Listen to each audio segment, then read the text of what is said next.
Dünya Bankının dəstəyi ilə daha 30 min nəfər özünü məşğulluğa cəlb olunacaq. Bunu bugün Kiçik və Orta Biznesin İnkişafı Agentliyi tərəfindən Dayaq mükafatının təqdim olunması mərasimində Əmək və Əhalinin Sosial Müdafiəsi Naziri Anar Əliyev deyib. Nazir bildirib ki, proqrama bu ilin 11 ayında Nazirlik tərəfindən 16.500 nəfər cəlb olunub. Proqramın əsas məqsədi ailə büdcəsinin dayanıqlı gəlir mənbələri hesabına formalaşması, mikro və kiçik sahibkarlığının inkişafı və ölkədə işsizlik səviyyəsinin azaldılmasıdır.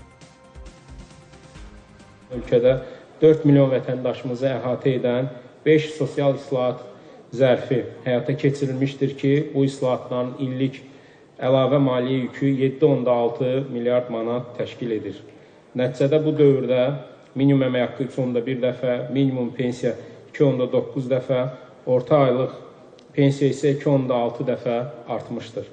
Sosial müavinət və təqaüd ödənişlərinin həcmi isə 5 dəfə artaraq 400 milyon manatdan 1,9 milyard manata çatmışdır. İslahatların başlandığı dövrdən etibarən Nazirlik tərəfindən 2,1 milyondan çox şəxs aktiv məşğulluq tədbirləri ilə əhatə olunmuşdur. Onlardan 823 min nəfəri işlə təmin edilmiş, 82 peşə istiqaməti üzrə 54 mindən çox şəxs peşə hazırlığına, 111 min nəfər isə özünə məşğulluq proqramına cəlb edilmişdir.